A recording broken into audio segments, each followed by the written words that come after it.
Hello, everyone, and welcome to the Priceless Podcast. My name is Michael Sechen, and this podcast is made in partnership with the European Forum of LGBT Christian Groups. If you haven't seen the last part, I was talking to Kerstin Soelderblom, and she was talking about queer theology. So we started to talk about the theory, and at the end we decided to make a second part where she'll give us some examples of how queer theology works. But before we go on, I forgot to tell you, if you like to support this podcast or the European Forum, you can find how to do it in the podcast description, as well as all the links that you need for this podcast. So let's go back to Kerstin. Hi, Kerstin, and welcome again. Hi, Michael.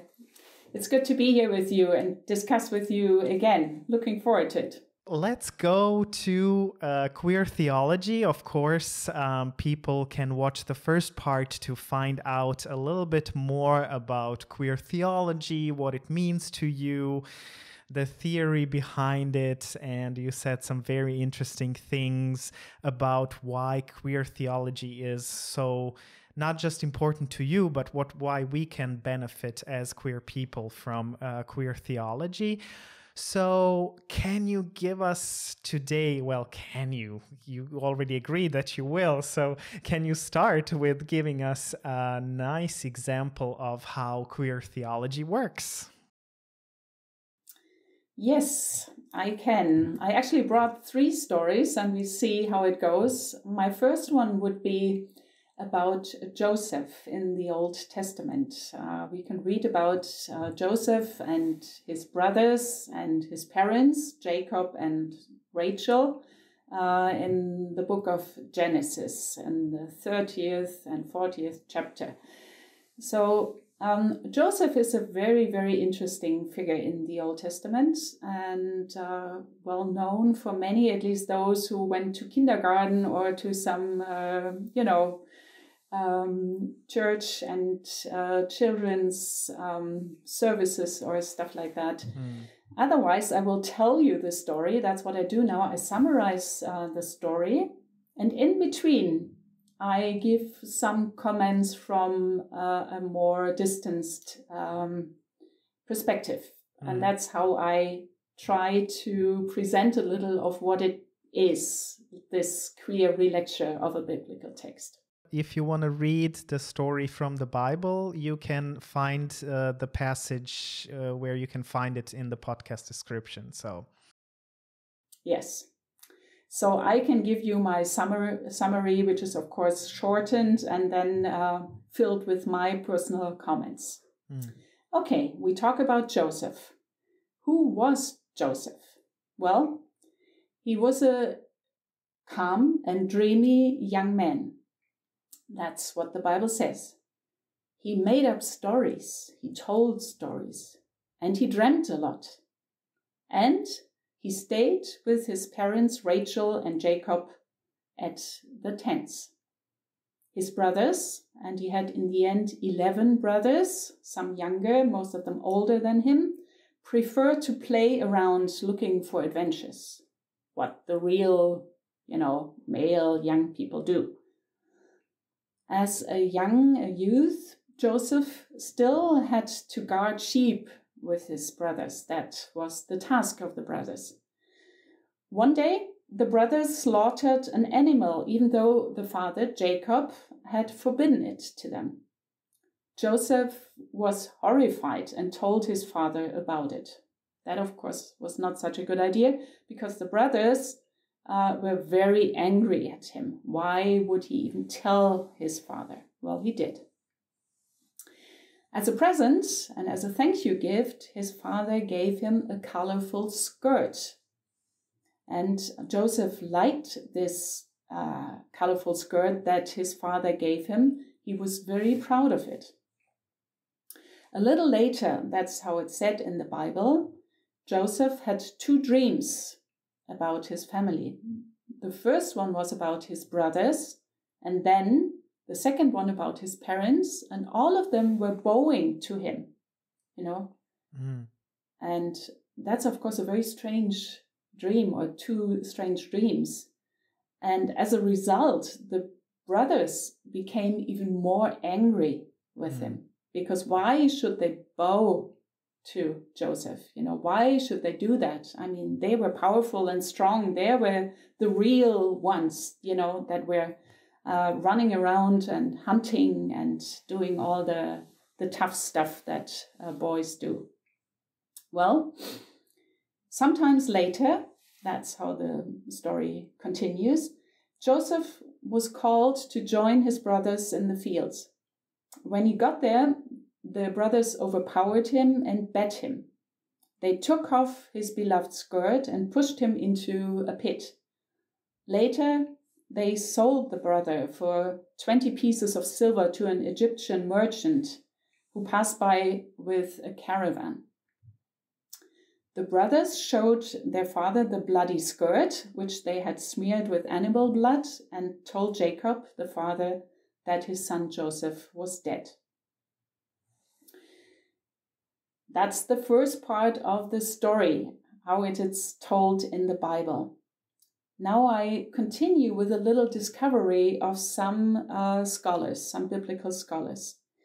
They discovered, not only queer scholars, by the way, that the expression that is used for Joseph's skirt, the Hebrew word ketonet pasim, names a dress of a king's daughter, a princess.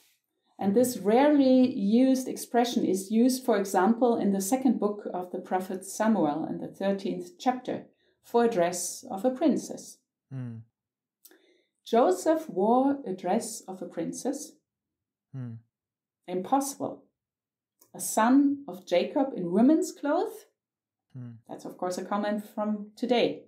A male hero with feminine features? Impossible.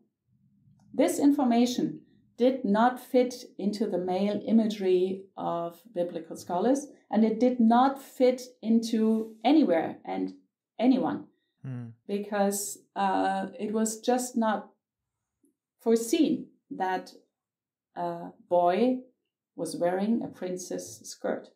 Accordingly, the information was neglected in the process of interpretation during the centuries and even suppressed. That's just my first comment to this story. Now, a question. Where did the brothers' brutality come from? Why did the brothers violently beat Joseph? They humiliated him, tore his coat apart, and threw Joseph into a pit. Finally sold him. Where did that hatred come from? Of course, we have some ideas in the text. Joseph seemed to have been arrogant and dreamt those crazy dreams, but that doesn't explain the hatred, the violence that was there. The biblical text, at the same time, made it very clear when you read it carefully that Joseph was different, calmer, more dreamy, maybe in nowadays language more feminine. In addition to the irritation and jealousy of the brothers, maybe it was the fear of the brothers of this strange brother, somehow strange, somehow different. Did the brothers distance themselves for their brother's otherness? Joseph, in any case, was not allowed to be what he was, sensitive, full of dreams and stories, and not so adventurous, not so daring. He didn't hunt, he didn't play in the fields, he was sitting by the tents, dreaming. He didn't have this physical strength, not the spirit for fight, and not this instinct for power. That made him different. And so I continue with my thoughts about the story. I will continue to tell the story, but I allow myself to get back and forth with interpretation and resonance of the text and the text itself. I would like to quote a Black poet from Philadelphia. His name is J. Mays III, and he has uploaded a YouTube video where he deals with the story of Joseph. This poet, this black poet, calls himself a transgender queer person. And he carefully studied this story of Joseph, and he wrote a little poem about Joseph, and here comes the first part. I quote it. We will also give the source and in somewhere, the link. Joseph, Josephine Joe, you wore the skirt with pride, openly, without shame. I'm sorry what happened to you afterwards. Joe, when your brothers saw you in all your shine, in your flowing dress, they got angry. I'm so sorry you got hit. I'm so sorry that you were bleeding, that they tore your dress and smeared it with the red paint of your swollen veins. Unquote. Okay, so much for another resonance, poetic resonance to that story from a queer eye, from a queer angle. But for me, it's important to say the betrayal of the brothers was not the end of that biblical story. And I would like to continue to tell you that story. Joseph, many of you know, was brought to Egypt and sold to a man called Potiphar, the supreme commander of the Pharaoh, the king of Egypt at the time. Joseph worked for this guy. He was basically a slave until Potiphar's wife fell in love with him. That's at least the notion in the biblical text. She made several advances to Joseph, all of which Joseph refused. So she finally accused Joseph of raping her, and Joseph was thrown into prison. And now we hear about Joseph being in prison. Here again, he met a lot of people and they were dreaming and he interpreted their dreams. And he seemed to have done that well. So that was just his talent. He knew how to do it. He had this kind of intuition. And later it's said in the story that the Pharaoh dreamt certain dreams himself. And he called Joseph out of the prison in order to ask him what those dreams could mean, because he had heard that there was somebody in prison that was able to interpret dreams. So he was taken out of the prison and Joseph listened to the dreams and tried to interpret them. The dreams were a strange one again. The first dream was about 7 fat and 7 skinny cows. The skinny cow ate the fat. And the second dream was about 7 years of fat corn and 7 years of thin corn. And the thin devoured the fat.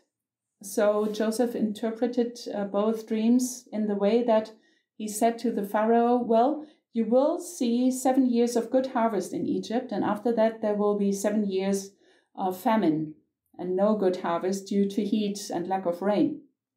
And therefore, I advise you that you should store some grain and harvest in your storerooms for the bad years to come. And Pharaoh thought that was a very smart idea, and that's what he did. And actually, in the years to come, it happened exactly like Joseph previewed. There were good years of harvest, and after that, there was famine. So when the Pharaoh noticed that Joseph was such a good advisor and smart with interpreting dreams and had a good intuition, he had him taken out of prison and made him the second man in the Egypt hierarchy. So it was directly after the Pharaoh was Joseph as the second man. And while other peoples around Egypt were suffering from famine, Egypt had sufficient food because of their stock economy. So to continue that story and to come to the conclusion, the word quickly got around among the neighboring peoples of Egypt, also Israel and all the other countries, that Egypt still had food because they had stocked it and had stored it. So also, as the story goes, Joseph's brothers came to Egypt in order to buy food and grain from the Pharaoh. And Joseph, as the second man in Egypt, was the negotiator. So he met his brothers again, but Joseph, recognized his brothers immediately, but the brothers didn't recognize him because they, of course, had no imagination that he should be the big second man in Egypt. Why should they? So, but Joseph didn't say anything. They had a lot of a big and long process of negotiations and how to come back. And Joseph asked the brothers to come back with the youngest brother, Benjamin, and so on and so forth. So it's a whole big story, which is not important here. But the important thing is, in the end, when they came back, the brothers, with Benjamin, the youngest son, and father Jacob, Joseph finally told his brothers that he was Joseph, their brother. And of course, the brothers were extremely frightened and terrified because they thought, oh my God, now this is Joseph and he's got the power, so he will take revenge. But Joseph didn't take revenge.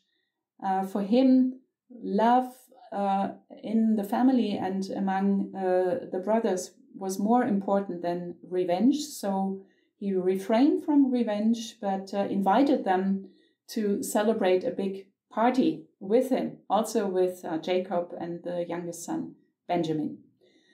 That's the end of it. So here comes my comments about this happy end, so to speak. Joseph's love was stronger than the brothers' hatred, and his generosity greater than their crime. And the brothers were insecure, surprised by Joseph's hospitality, and grateful for his generosity. And suddenly, and that's important, they could see Joseph for who he really was. He was a clever guy, sensitive, successful, and different from the others. He had not had success with raising livestock, with hunting deer, or fighting with one another. But he had success with listening, interpreting dreams, using his intuition and using his intelligence. Joseph was neither better nor worse than the others. He was just different. Maybe he was just more sensitive. And maybe, and here comes the queer glasses,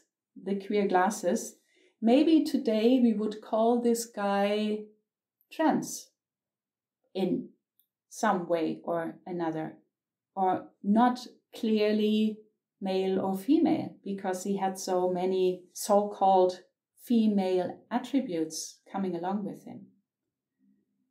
But it's not in the text, and it's not necessary to label him, because, as I've said before, we cannot label a story that has been taking place 2,000 and more years ago with modern terms. But with the queer eye and the queer glasses, it's allowed to speculate and say, this boy, this person was different in very many ways. And it could be that because of the skirt and his love for this colorful, beautiful skirt, there was some trans thing in there too. We don't have to specify that, but it's in the story that there is a little trans thing there too. And we could queer that and dig it out and express it so that people of today can relate to that young man or person of non-binary identity. We don't know that. And relate to the fact that this person, in spite of being different and in spite of being hated by his brothers and put to exile and be, put away with, he was a successful guy that in the end got a very powerful person, and in the end still he had the power to take revenge, but didn't do it, but suggested respect and reconciliation instead. And that's the powerful message of this story. God was there with this person, regardless of this person's sexuality, origin, or gender identity, regardless of all the otherness. God was with this person all along. And Joseph, him, her, themselves, was this person that granted respect and reconciliation to the others instead of just taking revenge. So Joseph survived a very traumatic situation of betrayal, loss, home, and exile, and built himself a new existence in a new country with new language, culture, religion, everything. But he was still never forgotten by God and all the people around him. And I want to close this little story again with the poet J. Mays III, who, as I've said before, related Joseph's story to his own life and interpreted it in a queer way. And I quote again, "Joseph, Josephine Joe, your love has broken through the darkness of reservations. And for the first time, your family has seen you for who you are. So wonderful, because it was you who saved people from hunger. Dear Joseph of Genesis, Josephine, Joe, I claim your story for every gay, lesbian, queer child who is told that it is unholy for every gay, lesbian, queer person. If you want to live, you must first let your faith die."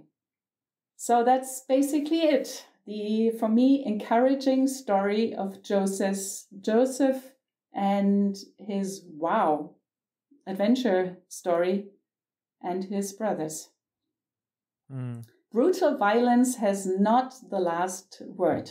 That is, but there was a safe place for Joseph, Josephine, Joe. Thank you for this story. I can already see how this can be encouraging and also as a challenge for us to think how we can react with love to those that actually caused a lot of pain for us in our growing up and maybe even later history for many. Yeah. Absolutely. I mean, that is the challenges in that story. We could go on forever now, are evident, as you say. Thanks for mentioning it. It's, of course, a huge thing to say, well, they basically sold me. They hoped for me being dead, and still he's not taking revenge. That is quite a thing. Yeah. But on the other hand, his intuition and his way of, his resilient way of dealing with life has brought him a long way. Him, her, them, whatever. Joseph, Josephine, Joe. And that is, of course, maybe also the source of energy and hope that Joseph brought all along to Egypt and, throughout his whole life, that he then could be also granting that happy end, or this happy story, the turning of that story to others, instead of being just as violent and just as revengeful than his brothers. He wouldn't be any better, would he? Yeah, thank you again for this story, and I hope, dear viewers and listeners, that you are inspired as I am. I heard this story from you already at another meeting that we had through the European Forum, but I'm excited to hear another story if you are willing to share it with us. So what's your next story that you have for us? I brought the story of Ruth and Naomi with me. Many of you might know the two, and if not, I'm going again to summarize a bit the story and comment it with my queer glasses. And again, you can find, if you want to read the whole story, we'll put it in the podcast description where you can find it in the Bible. Yeah. So we are talking about the book. It's actually a book with 4 chapters, Book Ruth, in the Old Testament, and it's supposed to have happened around 1100 before Christ. So it's a really long time ago. But it's a very interesting story, and the story starts with actually Naomi and her husband Elimelech in Bethlehem in the south of Israel. And they had 2 sons, and they went to Moab, a neighboring country at that time. It would probably be Jordany or Syria today, beyond the River Jordan in any case, because in Bethlehem and the surrounding cities there was a famine. So they had nothing to eat, and they were migrants, really, having to leave their place because there was nothing to live on anymore. So it was, of course, a very dangerous way to get there. It was difficult, and leaving everything behind. I mean, migrants can tell all these stories. Refugees can tell all these stories. We have those stories today too. But they got successfully and safely to Moab, settled down, and in the end, to shorten that part, the 2 sons married 2 women from Moab. One woman was called Orpah, and the other one was called Ruth. So here we hear from Ruth for the first time. So she was from Moab, from a different country, spoke a different language, and had a different religion than Naomi and Elimelech. The story goes on like this. In the next years, Elimelech, the father, and the 2 sons, all the 3 died for different reasons. Age, disease, accident. All the 3 men were dead. So now we have the situation that there is Naomi as a widow and the 2 daughters-in-law, Ruth and Orpah. And when you know a little bit of the socio-political situations for women in those ages, we're talking about 1,000 years before Christ, it's been a very patriarchal system. So widows, women without men, were not worth anything. It was hard for them to survive. So basically what they had to do is find new men again in order to feel secure and socially accepted again. So for all of that reason, for the loss of husband and the 2 sons and all the rest of it, Naomi decided to go back to Bethlehem, to her home city, where she knows the language, where she knows the laws, and had counted and thought that she had more chances to survive there rather than being a foreigner in Moab. And she told her 2 daughters-in-law, and she said, well, you stay here because you come from Moab, you speak the language, you are natives, and try to find new husbands, and I go back to Bethlehem. That should be the best way of doing it. So the 2 daughters-in-law accompanied Naomi to the River Jordan. That's where really the border at that time was between Moab and Israel. And when they said goodbye, Orpah, one daughter, really said goodbye and cried because of the goodbye scenery, but turned around and went back to Moab. And Ruth, the other daughter-in-law, said to Naomi, no, I will come with you. And I quote what she really said in chapter 1, verse 16. Don't persuade to leave me to leave you. I want to go with you. Where you go, I want to go. And where you live, I want to live. Your people will be my people, and your God will be my God. Where you die, I want to die too. And there I want to be buried. God, do this and that to me. Only death will part me from you. Quote unquote. So some remarks from where we are now in this story. The first, this promise from Ruth, the daughter-in-law to Naomi, is very remarkable. It's a powerful sign of loyalty and care. It actually sounds like a lover's oath to the loved one. And in fact, just to clarify that for those who haven't recognized the text yet, this verse from Ruth is very often used in heterosexual weddings, as biblical verse of like an oath of loyalty between the two partners. And most of the heterosexual couples do not even know that the quotation comes from the book of Ruth, where one woman is saying that to another woman.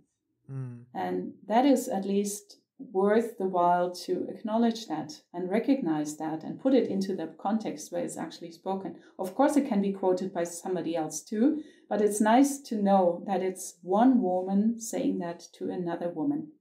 Yeah.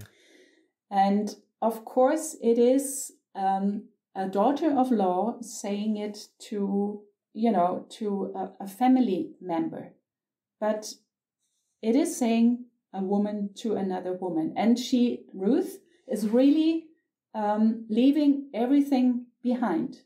Again, everybody who has migrated already or has been a refugee knows that. I mean, she really clearly says, your God will be my God, which means she will put aside her religion, her faith. Where you live, I want to live. Where you die, I want to die and be buried too. So she's leaving her country, her culture, her language, everything behind in order to come with her. That is quite a step. And it's knowing that women didn't count anything at that time, widows and women without men. It's saying even more so that they were both taking a huge risk, and certainly Ruth, who came to Bethlehem then as a foreigner. Now, reading it with my queer glasses, I'm not saying that they were,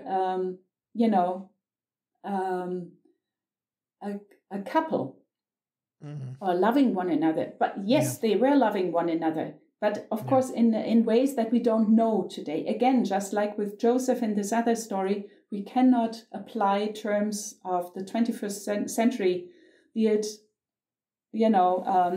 same-sex partnership or anything to a story that has taken place more than thousands of years ago.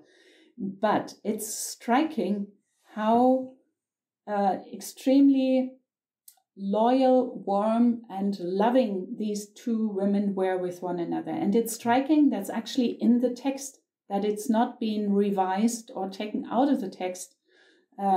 It has been so powerful that it was necessary for the authors of this book to put it down and not delete it. Yeah. So now to just finish this story, how did it continue? They both safely arrived in Bethlehem, moved to the still vacant house of Elimelech, Naomi's already dead late husband. He still had this house there, so they could move into that house and at least have a place to stay. But they didn't have a living. And but Naomi, as a good Jew, a Jewish woman, knew that there was a Jewish law saying that a brother-in-law of the dead husband should marry the woman so that the woman would be secure again and, a member of a social setting. Family was much more than just a modern family. It really was almost a community, and of course also life insurance, because they didn't have such thing then, insurances at that time. So that the goal was, of course, to have children. So basically, to shorten the story, Naomi arranged a meeting between her brother-in-law Boaz and Ruth. And Boaz was quite wealthy. They had fields, so they could collect fruits that were left in the fields, as they did in Judaism at the time, to always leave grain and fruit for widows and marginalized people. That's what Ruth did. And in the end, Ruth and Boaz got a couple, married, and Ruth got a son. And Naomi entered that household too. As the mother-in-law of Ruth, she entered that new family system again and was secured herself. So in the end, there was Ruth, Boaz, and Naomi, and the little newborn child, which was called Obed. And by the way, just in little brackets, Obed was the grandfather of King David, the later king of Israel, who came, and now here comes the queer glasses again, or the modern glasses again, who came out of a patchwork family. Because this patchwork family was Ruth and Boaz. Boaz was much older than Ruth, and the bondage in the text, when you read the text, and please do it, the loving bond was between Ruth and Naomi. And Boaz was there too. He was important. And of course, in a patriarchal system, also necessary to keep up the structures so that everybody could survive. So what I want to say here is that the two women play a very active role in this story. And Naomi was figuring out this brother-in-law marriage, so that Ruth had a secure place in Bethlehem. Naomi had a secure place in Bethlehem by being part of that bigger multi-generational family. We could call it patchwork family. And the new son could be born so that the duties were done, so to speak. And but it was a patchwork family. And today, my glasses say we could also call it rainbow family. And again, I know we cannot use that term rainbow family to a story that has taken place thousands of years ago, but we are allowed to speculate and recognize that the loyalty and the energy and the bonds in that story were between Ruth and Naomi. There were the driving forces of what happened in that story. And since this remarkable quotation of Ruth, the oath of loyalty, is up to this day quoted in heterosexual marriages, it also shows how powerful this oath from Ruth to Naomi actually was and still is, even for readers of today. So it is allowed, I think, to say that it was something like a promise, a love promise, love in all the different shades that we can think of. And I leave it up to the reader to say what it is. But there is definitely a special bond between Ruth and Naomi. And that's why, again, this story is extremely encouraging for queer readers, because they can read between the lines, as they have very often do with with all kinds of literature and stories, and now series in cinema or on TV, where they can read between the lines and imagine that there could have been more between the women without knowing it. So we have to leave that open. That has to be clear. But there is something, a special something between Ruth and Naomi that is worth being recognized, and it's worth being remembered.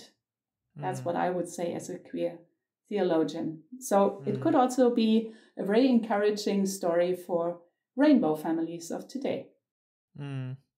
Yeah, it's what you said. It's actually recognizing ourselves and our context in something that is mentioned or told in the Bible, although it's another context. And that doesn't mean that, they're really talking about a same-sex couple, but it is something that can encourage us, as if we are in a same-sex relationship, to know this is something that is, same-sex love is something that is obviously shown as something also important and beautiful within the Bible. Of course, we don't know if there was also a more intimate part, a sexual part to all of this, but it doesn't matter. It is talking about love between two women. So yeah, exactly. Dear viewers and listeners, get encouraged and take the text. You can even maybe find some other people that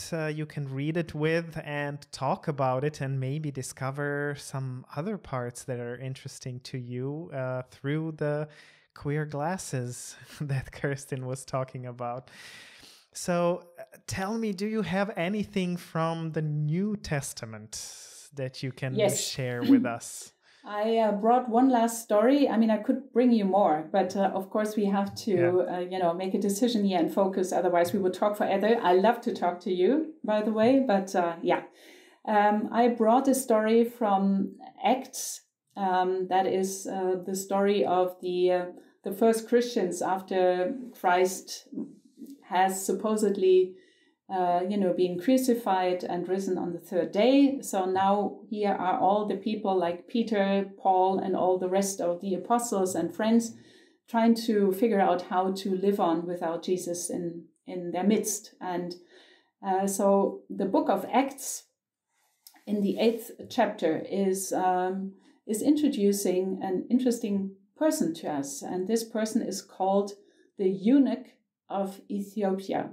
Now, eunuch is a very ancient word in English, and maybe even some English people don't know what it means. It is somebody non-binary, really, either castrated person that at the time very often has lived close to kings and queens in order, to be the first servant, so to speak. Of course, always a lower social position than kings and queens at the court, but this person was seen not to be dangerous because this person was castrated, or a eunuch, a non-binary, strange kind of person. We can see that even today in other places where those eunuchs were close consultancy persons, which were seen as not powerful and not dangerous because they were no real male men, So we leave it open what was meant with that term eunuch, but somehow non-binary, we would say today, not clear male or female. So it's remarkable that in the Bible, by the way, there are some more stories about it, but that's enough for today, where eunuchs play an active role in the Bible. And now this is a story in the New Testament about a eunuch from Ethiopia. And I tell you the story and comment on it again. Okay, so I tell you about Act 8, the eunuch of Ethiopia. The story starts with the apostle Philip, one of the apostles that was now trying to figure out what to do with his life after Jesus has resurrected, and how to bring the message of Jesus to the world. Philip was traveling on a desert road, and there he met a black eunuch from Ethiopia, that he of course only found out when he was starting to talk with this guy. And he saw this black guy sitting in a chariot reading the Bible. So he was obviously, even though he came from Ethiopia, he was familiar with the Jewish Old Testament, the Jewish text. He was actually reading in the book of the prophet Isaiah. That's what is said in the biblical story of Acts. So he was interested in these stories. It's not clear whether this black eunuch was a Jew himself or whether he was converted had been converted to Judaism or was interested in religion in general. That's not clear. But he was reading from the book of the prophet Isaiah. So then this black foreigner invited Philip to get into his chariot. Chariot is an old vehicle, so to speak, at that time that were used with horses or, to get through the desert. Philip took the invitation, sat down with this guy and talked with him. And when he saw that this guy was reading from the book of the prophet Isaiah, they were talking about religious text, and finally Philip started to talk about Jesus Christ and what he and others had experienced together with Jesus, and talking about what Jesus did and what he preached, and about his death and resurrection. And in the end, this eunuch from Ethiopia was so fascinated with Jesus Christ and the community that he in the end said, I would like to be baptized. I would like to be part of this. So, and he saw somewhere close a little pond with water, and he said to Philip, well, there is water. Is there any obstacle? Could you please baptize me? And the biblical text ends with the comment, well, Philip did as he was asked to. He baptized the eunuch, the black guy, the foreigner, with another religious background, a treasurer from the court of Ethiopia, without any further ado. And after that, he said goodbye and went off. That's the story, a very small one. Well, this story is remarkable again because, first of all, it's not mentioning just a black guy, a treasurer from the court in Egypt, but he was a eunuch. Secondly, it must have been a very close meeting between Philip and this guy, who unfortunately doesn't have a name. Because, first of all, the eunuch was very fascinated with Philip told him about Jesus Christ and the Christian community. And secondly, Philip was must have been very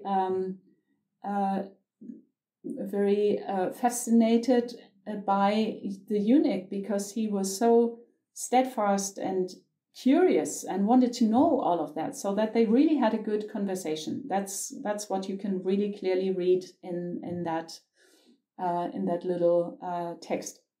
So it was a meaningful encounter for both of them, not only for the eunuch, but also for Philip. Both were in that very much so that there were no obstacles whatsoever for Philip to baptize the eunuch in the end. And that is important now because it shows two things, or even more, about the baptism at that time. Baptism was not an elite, exclusive thing for people who had been, studying Jewish law and studied the story, life and death of Jesus Christ for decades, and it was not restricted to people having done, I don't know, many degrees at any kind of, education that they had at that time. It 12 was not steps of becoming a Christian. Yes, exactly. And it was not, reserved for white people. It was not reserved for male people, because there were also female women were playing an important role at the early times of Christianity, being just as important as men. We can read those stories in the letters of St. Paul too. And then there were those non-binary, or those people like eunuchs that were not clearly identifiable male or female because they were castrated or because of other reasons. They were somewhere in between, and they were, and it was no obstacle. He was black, it was no obstacle. He was foreign, it was no obstacle. He was speaking another language, it was no obstacle. He was a eunuch, and it was no obstacle. So, and that is extremely important about the understanding of baptism. In our first session, I already had a part about a Christian baptism, which was always from the beginning thinking of diversity in unity. You know, the body of Christ that consists of many different people with all their different and diverse backgrounds, with regardless of their origin, color of skin, regardless of their sexuality and gender identity. It was even seen as necessary to be different and diverse because everybody was bringing their qualifications and talents along to the one body of Christ, so that all these different talents, perspectives, and life stories could together be this one rich, diverse body of Christ, diversity in unity, to put it short. And this eunuch, this black foreign eunuch from Ethiopia, was now part of that diversity of unity, and his non-binary gender identity, as we would call it today, was no obstacle to being part of that. So in that sense, it's an important and again a very encouraging story for everybody also nowadays who is different in so many different ways, different according to heteronormative structures and binary dualistic rules of male and female. Yes, hey, you are welcome. If you are interested in Christian stories, if you're interested in what happened to Jesus Christ, what he taught, what he preached, with whom he had contact, and he had contact to outsiders, to all the marginalized, and put those people into the center of his teaching and his being, then you're more than welcome. Be part of it. And take responsibility so that we can build this one body of Christ even stronger. And so in that sense, again, I would say with my queer eye and my queer glasses, it's a very welcoming, encouraging story for everybody. All those who feel different for all the very many reasons, including non-binary people, inter, trans, and queer people, to be part of this body of Christ, to be part of a very equal, inclusive, and affirming community that can be seen in the Bible. So who are we nowadays that in power structures and institutions of churches tell this and that and the other people, you're not in there. You're excluded because of this reason, because of that reason. You have to do this, that, and the other things before you can be part of it. No. Baptism here, and it comes in very many other stories, is given without any preconditions. The only thing is you have to be interested, of course, in being part of it. Otherwise, you wouldn't ask for it. And you would like to learn something about Jesus and his telling, his life and his preachings, his deeds and what he said. If you're open and interested in that and want to be part of it and take your share of responsibility of building up this open and inclusive community, you are more than welcome. Mm-hmm. That, of course, is not literally in that text. That's what that's how I resonate to this text. So again, it's a very subjective interpretation with my queer glasses, but I claim that it's in there because it's about a non-binary eunuch, a black guy from Ethiopia, who was one of the first Christians that were told about that got baptized by somebody who had no objections and no trouble with including this guy. Why should he? He was interested, he was fascinated, and he was open to the new community. So he got part of it. And in that sense, I would say he was not excluded anymore, but he was part of an equal community, an inclusive community. Mm. Thank you, Kerstin, so much, especially for taking so much time and sharing your knowledge, your ideas, and your passion for queer theology with all of us. It was certainly an inspiration for me. I hope it was an inspiration for all of you who are watching. As always, just tell others about this podcast, share it with others that could use an encouragement and see other stories, and maybe even figure out or find out about another way how we can approach the Bible that was so often used for many of us as a weapon against us and not so much as an encouragement. So thank you, Kerstin, for showing us that the Bible can be used as an encouragement and hope for the LGBTIQ people, of course, and plus people. So thank you for being with us. Thank you, dear viewers and listeners. Yes, thank you for taking this time. As I said, you can find different resources in the podcast description if you want to find out more about queer theology. And of course, there is the first part of this podcast where you can hear a little bit more about what queer theology is. If you want to donate, support this podcast or the European Forum, you can do it. Everything is in the podcast description. Thank you, Michael, for your work. Thanks for your smart questions and your curiosity. That was extremely helpful also for me to try to focus on the things that I want to tell. It's not easy stuff. And thank you so much for having me here. I really enjoyed being with you in your podcast. All the best and God's blessings for the future of this podcast. And I'm already looking forward to listening to many other interesting and exciting speakers. Thank you, Kerstin. It means a lot to get this feedback. Often when you're exposed, people think, oh, he knows that, the podcast is good or that we like it, but we don't.